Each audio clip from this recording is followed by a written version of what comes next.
DNA मित्रों, आज हम सबसे पहले अमेरिका के राष्ट्रपति डोनाल्ड ट्रंप के मास्टर प्लान का विश्लेषण करेंगे। यह वो प्लान है जिसने पूरी दुनिया को कंफ्यूज कर दिया है। डोनाल्ड ट्रंप ने 48 घंटे में हॉर्मूज ना खोलने पर ईरान के पावर प्लांट पर हमले की धमकी दी थी। इस बयान से सहमी दुनिया मिडिल ईस्ट में बड़े धमाके की आशंका से डरी हुई थी, लेकिन आज ट्रंप ने अपना अल्टीमेटम वापस ले लिया। अचानक अमेरिका के राष्ट्रपति के सुर पूरी तरह बदल गए।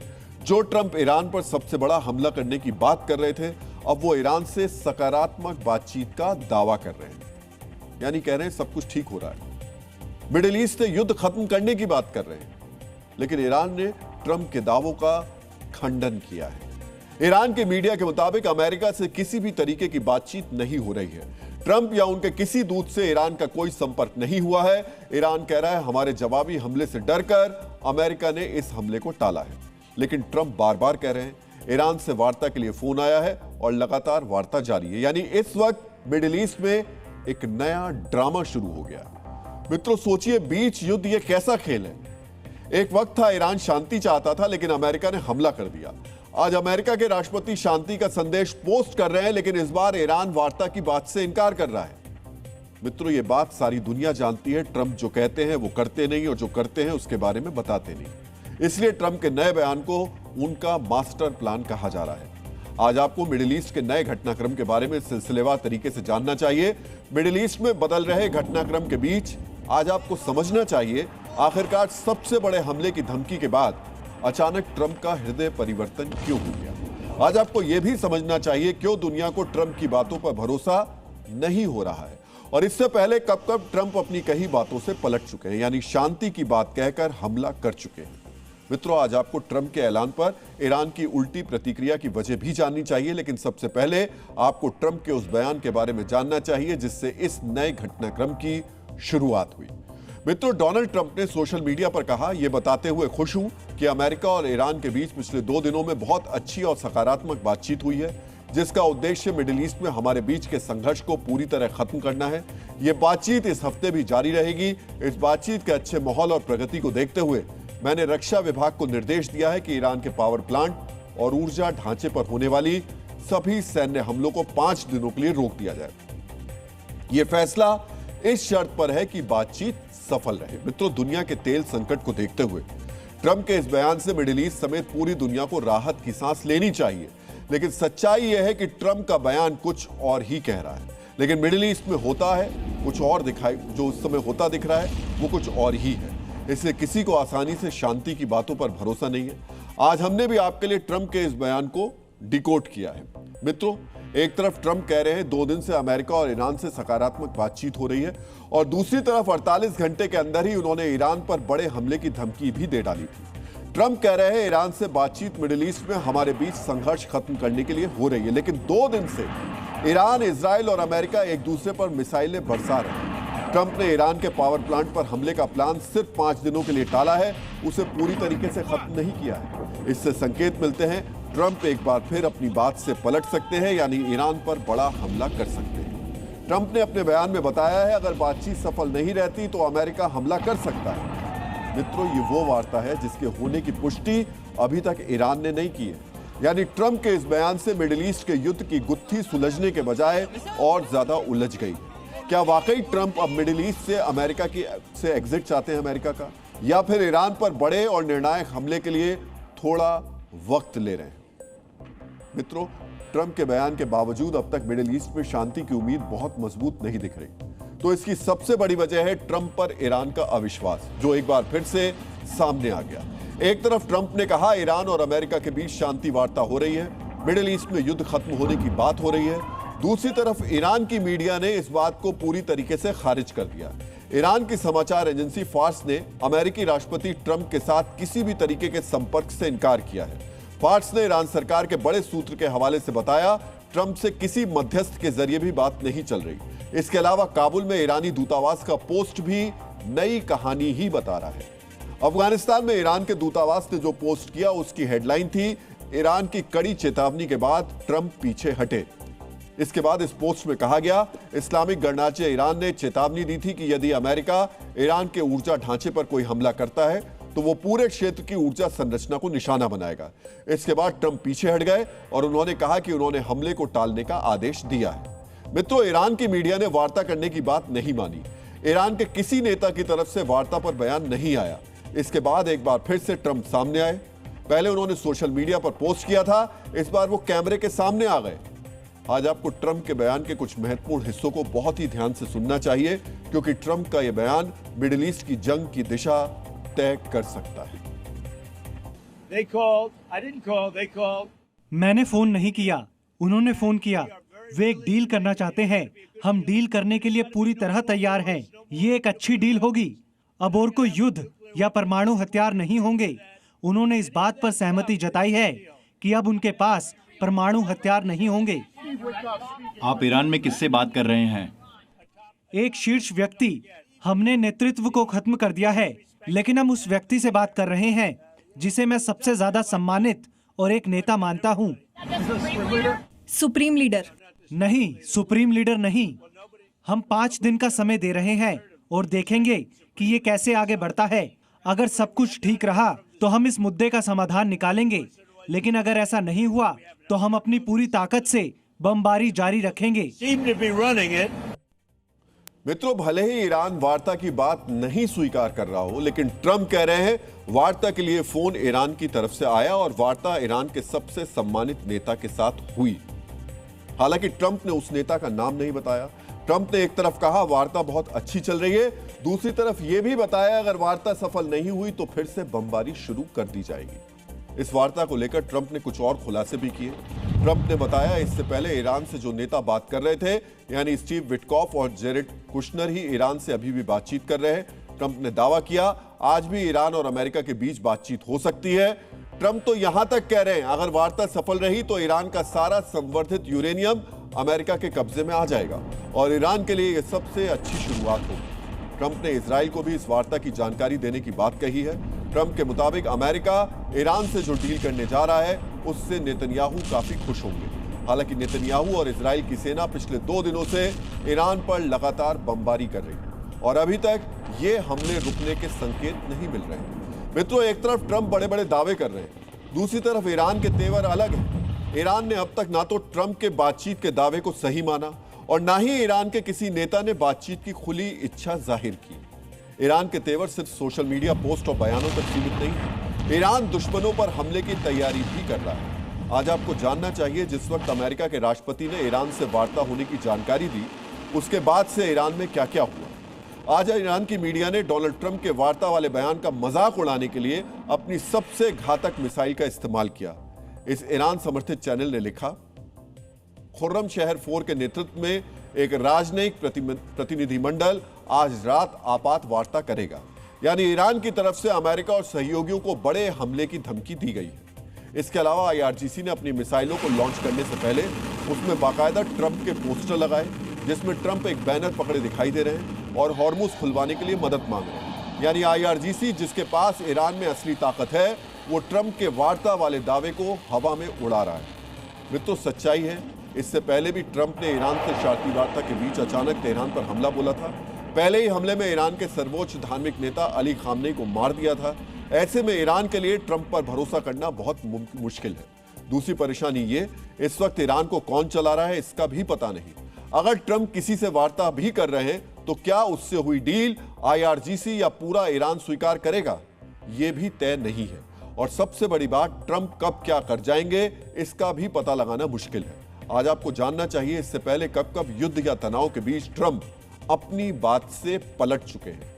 मित्रों, ट्रंप ने 2017 में उत्तर कोरिया को फायर एंड फ्यूरी की धमकी दी और किम जोंग उन को लिटिल रॉकेट मैन कहकर उनका मजाक उड़ाया। उन्होंने यहां तक कहा कि विदेश मंत्री टिलरसन की उत्तर कोरिया से बातचीत समय की बर्बादी है। लेकिन मार्च 2018 में ट्रंप ने किम जोंग उन से मिलने के लिए हामी भर दी। सिंगापुर शिखर सम्मेलन के बाद उन्होंने दावा किया कि उत्तर कोरिया की परमाणु समस्या हल हो गई है, जबकि वास्तविकता में कोई ठोस बदलाव नहीं हुआ था।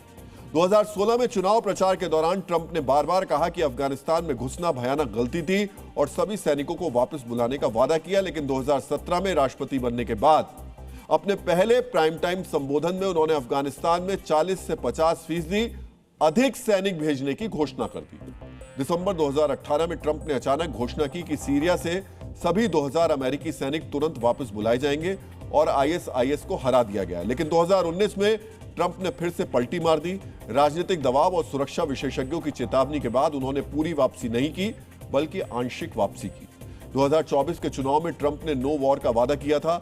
अप्रैल 2025 में उन्होंने ईरान को कूटनीतिक रास्ता अपनाने के लिए 60 दिनों की डेडलाइन दी, लेकिन जब कोई समझौता नहीं हुआ तो इजराइल ने ईरान पर हमला किया और अमेरिका भी संघर्ष में शामिल हो गया।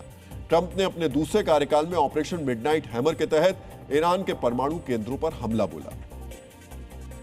डीएनए मित्रों, यही वजह है जब तक समझौता हो ना जाए तब तक ईरान ट्रंप पर भरोसा नहीं कर सकता, और ईरान का एक बड़ा तबका यही दावा कर रहा है। ईरान के पलटवार की धमकी ने ट्रंप को 5 दिन के युद्ध विराम के लिए मजबूर होना पड़ा। मित्रों, ट्रंप ने जब ईरान के पावर प्लांट्स को निशाना बनाने का अल्टीमेटम दिया तो ईरान ने भी पलटवार की पूरी टाइमलाइन जारी कर दी। ईरान का यह पलटवार प्लान क्या है और इससे मिडिल ईस्ट में अमेरिका के सहयोगियों को कितना नुकसान हो सकता था, आज आपको यह भी समझना चाहिए। यानी मित्रों, जैसे ही ट्रंप ने धमकी वाला पोस्ट शेयर किया, वैसे ही ईरान ने मिडिल ईस्ट में अमेरिका के सहयोगी देशों के लिए सबसे बड़ी चेतावनी जारी कर दी। ईरान की चेतावनी में 3 मुख्य बातें गौर करने वाली। ईरान ने पावर प्लांट के बदले मिडिल ईस्ट के पावर प्लांट्स को निशाना बनाने की धमकी दी। इसके अलावा ईरान ने मिडिल ईस्ट में पीने के पानी का संकट पैदा करने की भी चेतावनी दी। साथ ही ईरान ने यह भी धमकी दी कि वो स्ट्रेट ऑफ हॉर्मुज को पूरी तरीके से बंद कर देगा और यहां ऐसी तैनाती करेगा जिसे तोड़ना किसी के लिए मुमकिन नहीं होगा। मित्रों, ईरान की 3 पॉइंट वार्निंग से पूरा मिडिल ईस्ट दहशत में है, और ये डर क्यों है ये आपको समझना चाहिए। मित्रों, ईरान ने बाकायदा एक मैप जारी कर यह बताया कि वो कहां कहां हमले करने वाला है। ईरान के सरकारी न्यूज चैनल पर यह मैप दिन भर दिखाया जा रहा है। इस मैप में 6 देशों के 10 ठिकानों पर हमला करने की धमकी दी गई। ये ठिकाने क्या हैं, कितने संवेदनशील हैं और अगर इन पर हमला हुआ तो कैसे तबाही आ जाएगी, अब आपको यह भी जानना चाहिए। मित्रों, ईरान ने सऊदी अरब के the village gas power plant को उड़ाने की धमकी दी। इस पावर प्लांट की क्षमता 4000 मेगावाट है। ईरान ने यूएई के बाराकाहा पावर प्लांट को भी निशाना बनाने की धमकी दी। यह 5600 मेगावाट की क्षमता का प्लांट है जो देश की 25% ऊर्जा की आपूर्ति करता है। कतर के रास लफान पावर प्लांट को भी टारगेट पर दिखाया गया। यह कतर का सबसे बड़ा पावर प्लांट है और कतर की 40% आबादी इस पर निर्भर है।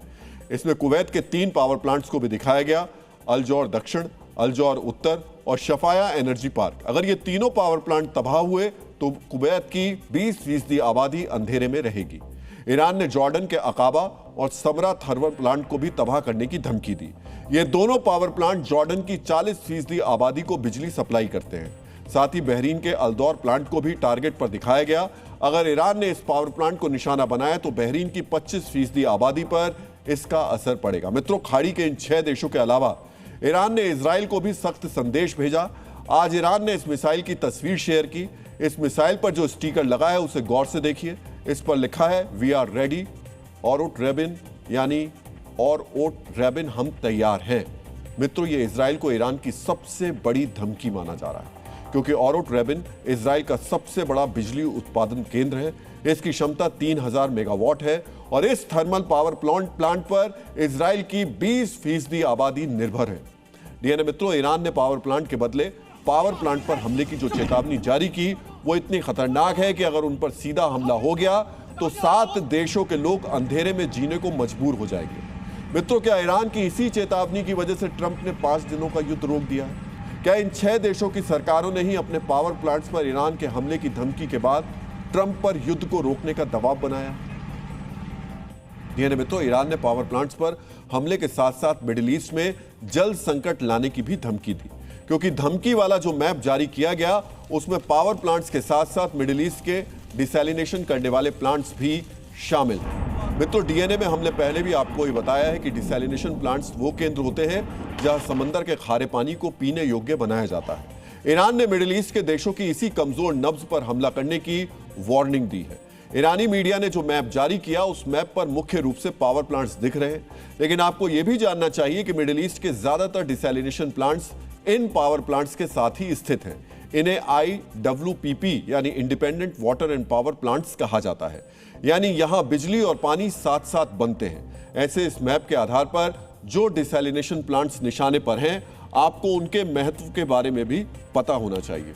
पहला टारगेट है दुबई का जेबेल अली डिसैलिनेशन प्लांट। ये यूएई का सबसे बड़ा वाटर ट्रीटमेंट प्लांट है। दुबई की 90% आबादी पीने के पानी के लिए इसी प्लांट पर निर्भर है। ईरान के टारगेट पर कतर का अल हॉल डिसैलिनेशन प्लांट भी है। यह कतर का सबसे बड़ा प्लांट है। यह प्लांट कतर की कुल आबादी का 40% पानी प्यूरिफाई करता है। कुवैत के अल जौर डिसैलिनेशन प्लांट को भी ईरान ने अपने टारगेट पर रखा है। अगर इस प्लांट पर हमला हुआ तो दक्षिणी कुवैत में बड़ा जल संकट पैदा हो जाएगा। ईरान ने सऊदी अरब के रास तनूरा डिसैलिनेशन प्लांट पर भी हमले की धमकी दी, जो सऊदी अरब की 50% आबादी के लिए पीने के पानी का सोर्स है। मित्रों, ईरान ने अपनी धमकी में कहा है कि फारस की खाड़ी के किनारे जितने भी डिसैलिनेशन प्लांट हैं उन सबको निशाना बनाया जाएगा। यहां आपको यह भी जानकारी होनी चाहिए कि मिडिल ईस्ट में 56 प्रमुख डिसैलिनेशन प्लांट्स हैं। ये सब फारस की खाड़ी के नजदीक हैं और ये सब के सब ईरान की मिसाइल्स और ड्रोन्स की रेंज में हैं। अगर ईरान ने इन प्लांट्स को निशाना बनाया तो मिडिल ईस्ट में 10 करोड़ लोग पीने के पानी के लिए तरस जाएंगे। मित्रों, डिसैलिनेशन प्लांट्स पर मिडिल ईस्ट कितना निर्भर है और ये कितना संवेदनशील है, इसका विश्लेषण हमने डीएनए के 9 मार्च के संस्करण में किया था। आप हमारा यह विश्लेषण यूट्यूब पर दोबारा देख सकते हैं ताकि आपको पता चल सके कि रेगिस्तान से घिरे मिडिल ईस्ट में पानी कितना कीमती संपदा है। मित्रों, बिजली के बिना एक बार तो जीवन जीने में सोचा जा सकता है, लेकिन इस बार ईरान ने पानी को ही हथियार बना लिया। सवाल यह उठता है, क्या ईरान की इसी धमकी के सामने ट्रंप झुक गए? क्या इसी धमकी की वजह से उन्होंने 5 दिनों के लिए युद्ध रोका है? मित्रों, ईरान ने बिजली और पानी के साथ साथ एक बार फिर स्ट्रेट ऑफ हॉर्मूज को लेकर चेतावनी दी। पावर प्लांट्स पर हमले की धमकी के बाद आईआरजीसी ने जो मैसेज जारी किया वो आपको सुनना चाहिए। अमेरिका के राष्ट्रपति ने धमकी दी है कि अगर ईरान ने हॉर्मुज स्ट्रेट को नहीं खोला तो वो ईरान के पावर प्लांट्स को निशाना बनाएंगे। हमने ये बार बार कहा है कि हॉर्मुज स्ट्रेट दुश्मनों के लिए बंद रहेगा। ये पूरी तरह से बंद नहीं है, ये हमारी निगरानी में है। अगर अमेरिका ने हमारे पावर प्लांट्स पर हमला किया तो जवाब मिलेगा। सबसे पहले हम हॉर्मुज स्ट्रेट को पूरी तरह से बंद कर देंगे और इसे तब तक बंद रखेंगे जब तक हमारे पावर प्लांट्स को दोबारा खड़ा नहीं किया जाएगा।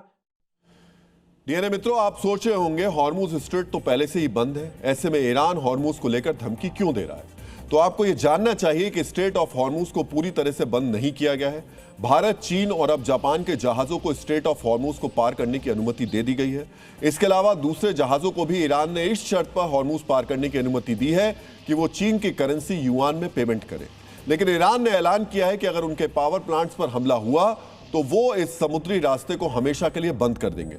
मित्रों, ये धमकी कितनी बड़ी है आपको विस्तार से ये जानना चाहिए। ईरान ने ट्रंप की धमकी के जवाब में स्ट्रेट ऑफ हॉर्मुज को पूरी तरीके से बंद करने की चेतावनी दी थी। स्ट्रेट ऑफ हॉर्मुज के अलावा ईरान ने पूरी फारस की खाड़ी को बंद करने की धमकी दे दी, लेकिन सबसे बड़ी धमकी यह दी कि ईरान फारस की खाड़ी में पूरी तरीके से बारूदी सुरंगें बिछा देगा। मित्रों, समुद्री सुरंगें वाली यह धमकी कितनी भयंकर है आपको यह इतिहास की एक घटना से समझने की जरूरत है। 1981 से लेकर 1988 के बीच ईरान इराक युद्ध में जब हॉर्मुज स्ट्रेट में टैंकर वॉर लड़ी जा रही थी, उस वक्त भी ईरान ने हॉर्मुज स्ट्रेट में बारूदी सुरंगों का जाल बिछा दिया था। मित्रों, दर्जनों जहाज इन बारूदी सुरंगों से टकरा गए थे। अमेरिकी नेवी के 2 जहाजों को भी बारूदी सुरंगों से नुकसान पहुंचा था। इन बारूदी सुरंगों को हटाने के लिए अमेरिका को ऑपरेशन प्राइम चांस चलाना पड़ा था। मित्रों, हॉर्मुज स्ट्रेट में लगी ईरान की माइंस को पूरी तरह हटाने में लगभग 14 महीने का वक्त लग गया था। यह वक्त तब लगा था जब ईरान ने सिर्फ हॉर्मुज स्ट्रेट के इलाके में बारूदी सुरंग बिछाई थी। जरा सोचिए, अगर पूरी फारस की खाड़ी में बारूद बिछा दी गई तो यह कितना खतरनाक हो जाएगा। यह समुद्री मार्ग कितने सालों के लिए बंद पड़ा रह जाएगा और यह पूरी दुनिया के लिए कितना बड़ा संकट साबित होगा। मित्रों, ट्रंप 5 दिन का युद्ध रोकने की वजह कोई भी दे, लेकिन सच यही है कि ईरान ने मिडिल ईस्ट की तीनों लाइफलाइन, बिजली, पानी और तेल, तीनों पर तलवार लटका दी है। यही वजह है कि ट्रंप को युद्ध में अल्प विराम लगाना पड़ा है। डीएनए मित्रों, ट्रंप ने ईरान पर हमला रोकने के लिए ऐलान के साथ साथ एक मोर्चे से अपने सैनिकों को पीछे भी खींच लिया।